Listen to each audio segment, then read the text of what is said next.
cara é meu irmão, o Cristiano, para ele arrebentar aqui, nos auxiliar, nos ensinar essas técnicas de oratória que para fazer a diferença. Vem para cá, Cristiano, seu lindão. Já faz aplauso dos irmãos juntos. É o Gêmeos da Maidu. Já faz uma foto com ele. Esse Gêmeos pegou, hein? Bom dia. Como estão? Estão felizes? Quero primeiramente parabenizá-los por estar aqui e acolher esse summit, né? Meus parabéns porque vocês estão aqui com o intuito de aprender, de melhorar, não é? E sejam muito bem-vindos. Então, vamos aqui. Eu gostaria de falar para vocês sobre as 7 características de uma boa oratória. No entanto, primeiro, eu gostaria de perguntar a vocês: já se sentiram constrangidos ao fazer elaborar uma boa apresentação e quando você chega diante das pessoas, diante de todos, começa a tremer, a gaguejar, dificuldade na fala, boca seca? É normal isso acontecer. Por quê? No geral, a maioria das pessoas ainda não estão preparadas para essa habilidade. Um exemplo interessante que eu tenho para mostrar para vocês aqui é sobre este senhor aqui. Quem conhece esse cara aqui? Já ouviu falar de Demóstenes? Demóstenes, ele era filho de uma família abastada, uma família muito rica porque fabricava armas. Ele nasceu... Não está passando aqui?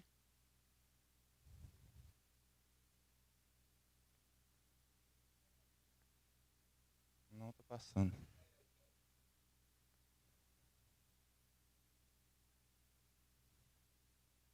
Muito obrigado. Voltou, né? Ele nasceu em Atenas, na Grécia, em 384 a.C. E ele tinha um problema muito sério, porque quando ele teve 7 anos, ele perdeu os pais. E seus tutores o despojou, tirou tudo que ele tinha. Sério isso, né? Então, Demóstenes, ele tinha, além disso, ele era, pela sociedade, considerado como uma pessoa de poucas habilidades. Ele tinha gagueira, sério, e tinha um tique no ombro, um tique que ele conversava e o ombro fazia assim. Então, Demóstenes, ele ficou recluso porque ele não conseguia mais conviver na sociedade, tinha dificuldade na fala, perdeu tudo que tinha, mas ele continuou na sua luta brilhante para aprender o que tinha que aprender.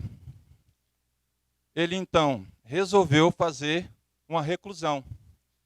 Ele resolveu estudar oratória, porque ele achava que falar bem em público era muito importante para ele recuperar a sua estima e todas as coisas que ele havia perdido. O que ele fez? Ele resolveu pegar muitos livros e entrar em uma caverna, por assim dizer. Ele entrou em reclusão e, para não sair de lá e realmente estudar, ele chegou ao ponto que ele tinha que raspar sua cabeça para sentir vergonha e não sair com o objetivo de estudar. Bom, depois nós vamos falar um pouco mais sobre Demóstenes e vamos aqui ver a importância da oratória. Quem aqui acredita que a oratória é muito importante para a sua vida? Muito bom. É isso que eu quero, que vocês reconheçam que é importante ter uma boa oratória, principalmente nessa nossa função, não é isso? Na nossa função, se você não tiver uma boa oratória, nós estamos perdidos. Olha só esse livro. Quem conhece esse livro? Como Fazer Amigos e Influenciar Pessoas, de Dale Carnegie.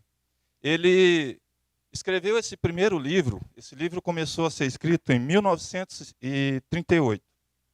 Já fazem quase 100 anos e essa verdade ainda é usada.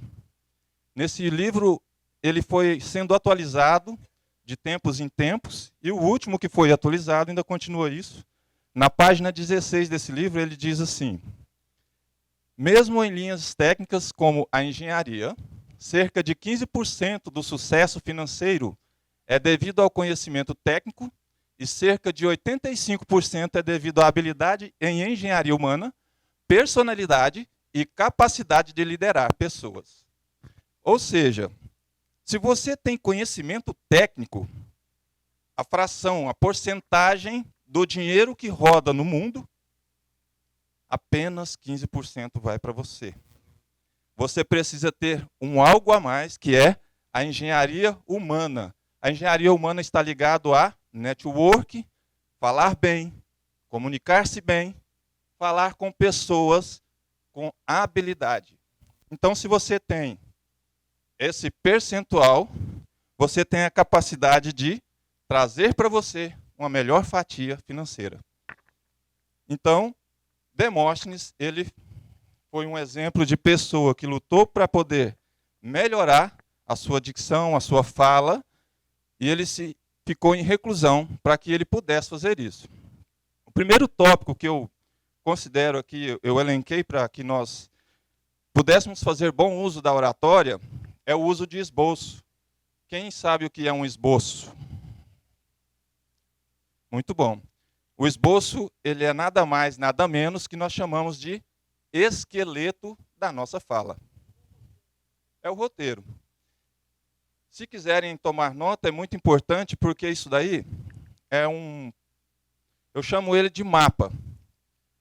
Você pode fazer um mapa mental e você consegue falar com as pessoas. Por exemplo, eu quero falar com um cliente, eu vou elaborar uma apresentação para o meu cliente, eu vou apresentar uma casa, ou apresentar um plano, ou um projeto.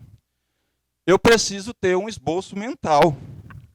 Esse esboço mental, você pode construir ele na sua cabeça e fazer esse trajeto. Primeiro você se pergunte, o que é importante para o seu cliente, para o seu público, para quem que você vai falar? Qual que é o fator determinante? O que você quer fazer? Aonde você quer chegar com a sua fala? Escolha um tema. E se você escolhe um tema, por exemplo, para falar em público, você escolhe o tema. Faz o discurso, faz a apresentação. Mas esse tema talvez ele não se encaixe com aquilo que você colocou. Aí você observa, se tiver escolhido, analise, vê se dá certo. Passe para reunir a matéria, se ela é prática e intuitiva, instrutiva para o seu público. Você pega todo o conteúdo que você tem que falar e veja se ela realmente é instrutiva. E quando você tem matéria instrutiva, você consegue se sair bem, falar bem perante as pessoas. Porque a matéria instrutiva, ela tem que trazer algo bom para as pessoas. Aqui você veio para simplesmente discorrer sobre algum assunto aleatório, sem trazer nada de produtivo? É importante que você faça isso e traga isso como um esboço mental. Você vai pegar e identificar os pontos principais, e dentro desses pontos principais você trabalha mais um pouco, fala mais sobre esses pontos principais. Algumas coisas que você vai usar não como pontos principais, você organiza como subtópicos. Organize o material e use apenas as melhores informações. As melhores informações, as que vão fazer diferença naquilo que você vai falar. Depois, você elaborou tudo isso, colocou, está tudo pronto ali na sua mente, você faz uma introdução que desperta interesse. Por quê? É aí que você faz o seu network. Você faz a conexão, que chamamos de rapport. Muitas pessoas já ouviram falar sobre o rapport, né? É onde gera conexão entre as pessoas. Faça essa conexão com o seu ouvinte e ele vai te dar mais ouvido, vai te dar atenção. Aí você elabora e no final você faz uma conclusão motivadora. Essa conclusão motivadora, nós vamos falar sobre ela mais no final, tá? Então, esse uso de esboço é como se fosse o nosso mapa mental, ou você pode fazer um esboço na folha ou no slide, você elabora como fosse o seu planejamento de fala. Eu trouxe essa fala aqui para que nós pensássemos um pouquinho. Quando nós falamos em público ou falamos com o nosso cliente ou com as pessoas que convivemos no dia a dia, é preciso que tenha autoridade na fala.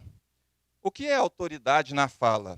É aquilo que você apresenta com consistência. Você tem a consistência para falar para a pessoa, olha, eu domino esse assunto. Vai falar sobre financiamento?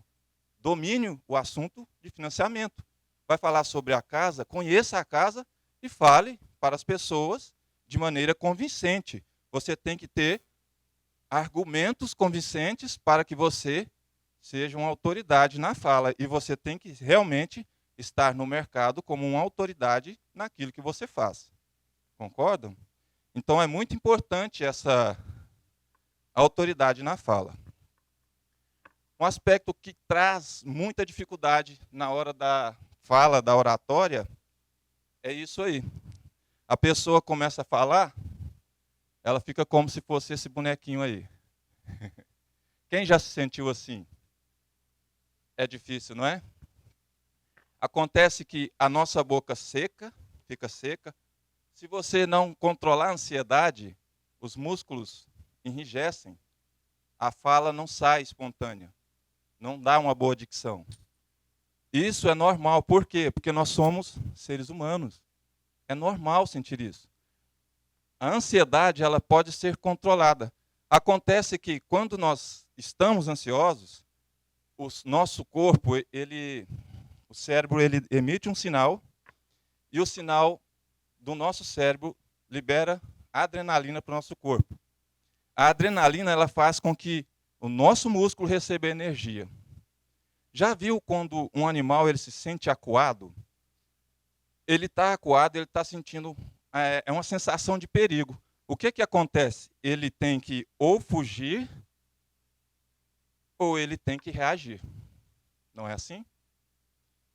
Então, quando nós estamos ansiosos, o nosso organismo liberou a adrenalina, os nossos músculos vão enrijecer, vão receber energia. Se nós não aprendermos a canalizar essa energia, o que vai acontecer? Nós vamos travar, vamos ficar nervosos, vai dar branco.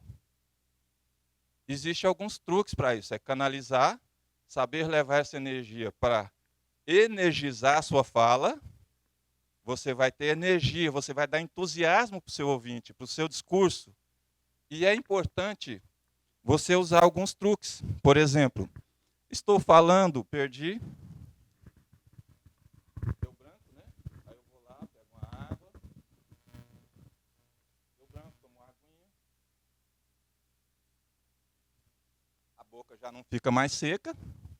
Você para, porque quando você toma água, você volta ao pensamento.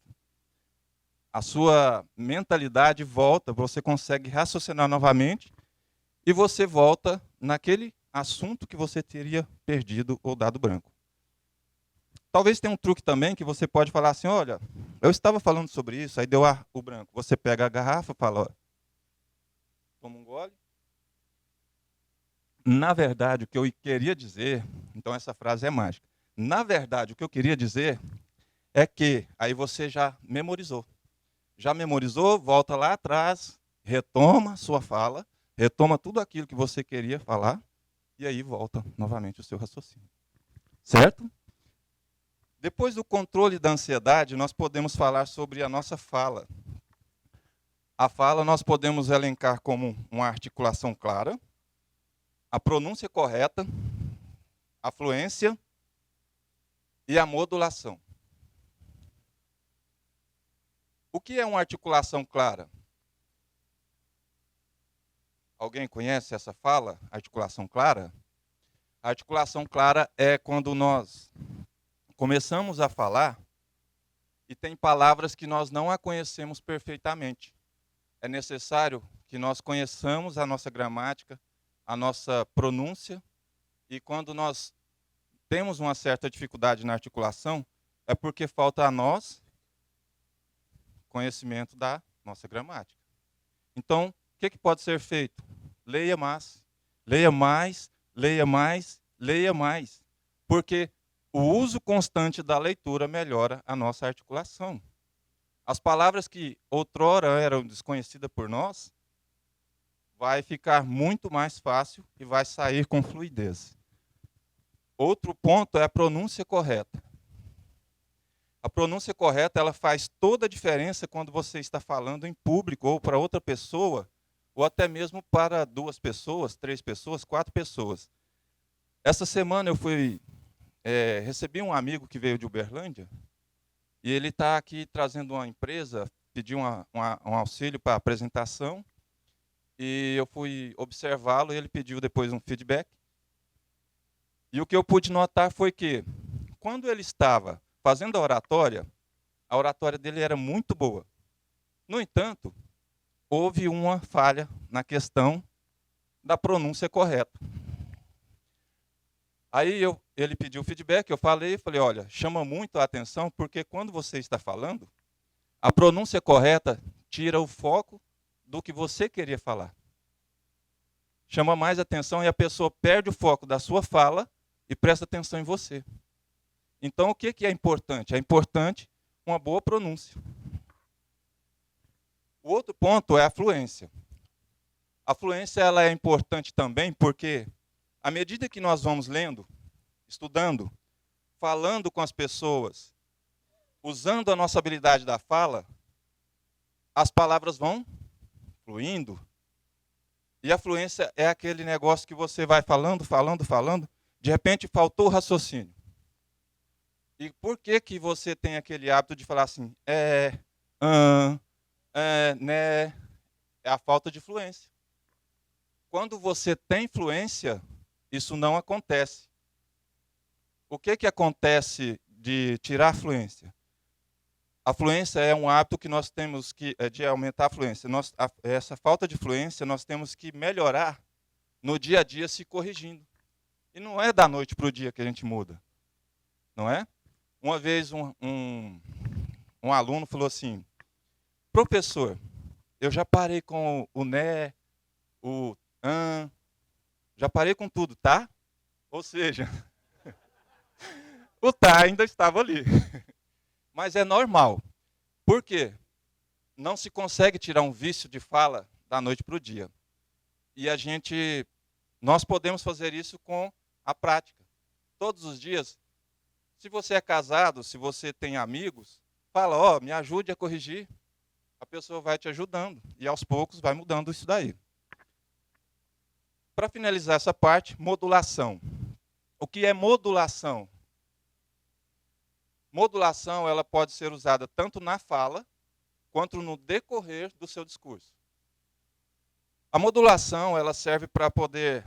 Já imaginou uma música de uma nota só? Você é músico, né? Já observou? Conhece uma música de uma nota só? Não existe, né? As notas elas têm que subirem e descer. Subir e descer. Se você vai ver um filme de ação, imagina um filme de ação só de tiro. O tempo inteiro, do começo ao fim. É cansativo, né? É exaustivo. Então, quando nós vamos conversar com as pessoas, nós temos que ter modulação na voz e no discurso. Quando eu falo de modulação, vamos dar um exemplo. O pai fala para o filho, ela existe uma acentuação para cima ou para baixo ou linear.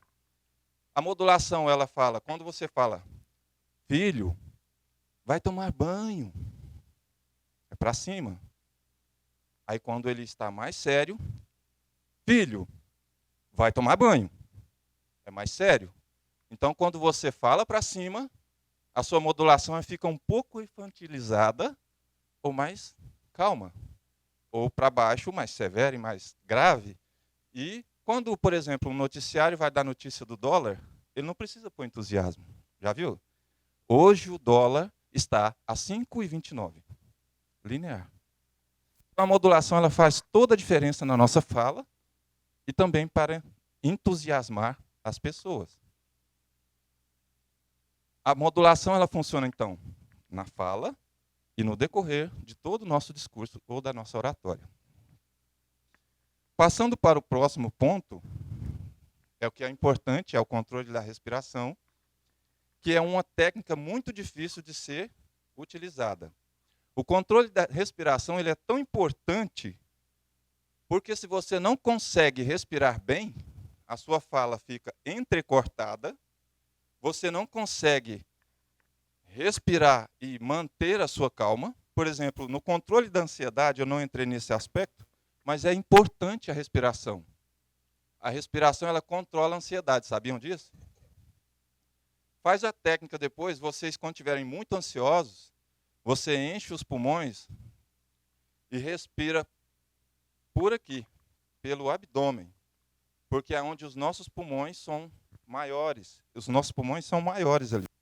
Então você respira, puxa por 3 segundos, segura por 5 segundos e vai soltando por 7 segundos.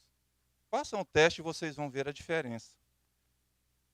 A respiração também ela é fundamental porque uma parte muito importante que eu quero que vocês entendam é que quando os nossos órgãos de fala, respiração, as nossas cordas vocais recebem essa boa respiração, vocês sabiam que quando nós estamos nos comunicando e você emite um som, todas as nossos órgãos, os nossos ossos, os nossos dentes vibram? Vocês sabiam disso? Então é importante manter uma boa respiração, encher bem os pulmões e saber controlar esse movimento de puxar o ar e ir falando conforme o ar vai saindo. Se você ver que o ar vai saindo de maneira tão rápida, pare a fala. Espere. Vou falar um pouco mais sobre isso daqui a pouco. Aqui para frente nós temos um aspecto, que é o postura, gestos e contato visual. Isso está extremamente relacionado com a respiração. A postura, ela é fundamental, porque à medida que você fica assim, inclinado, falando para as pessoas dessa forma, não fica estranho?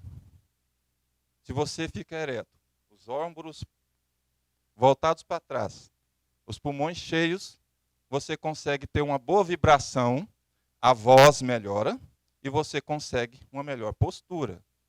Voltando lá em Demóstenes, o sacrifício que Demóstenes fez foi tão grande, para vocês entenderem a importância disso, Demóstenes, para controlar essa respiração e a sua postura, ele tinha um tique, né? Ele colocava uma espada em cima do seu ombro, e assim que ele estava falando, quando ele fazia, ele recebia estucada no ombro.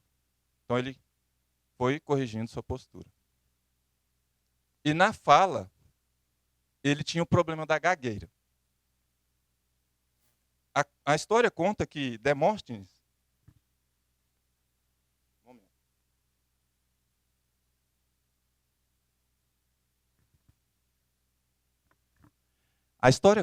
Demóstenes, ele colocava seixos na boca, são pequenas pedras, pedregulhos, né?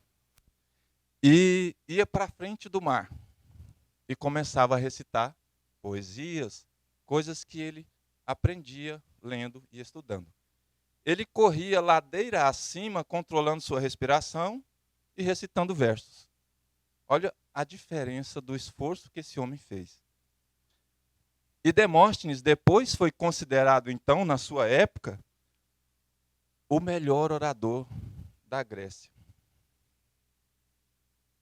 Ele admirava outros oradores outrora e, na atualidade, ele passou a ser, então, o melhor orador e até hoje é tido como o melhor orador.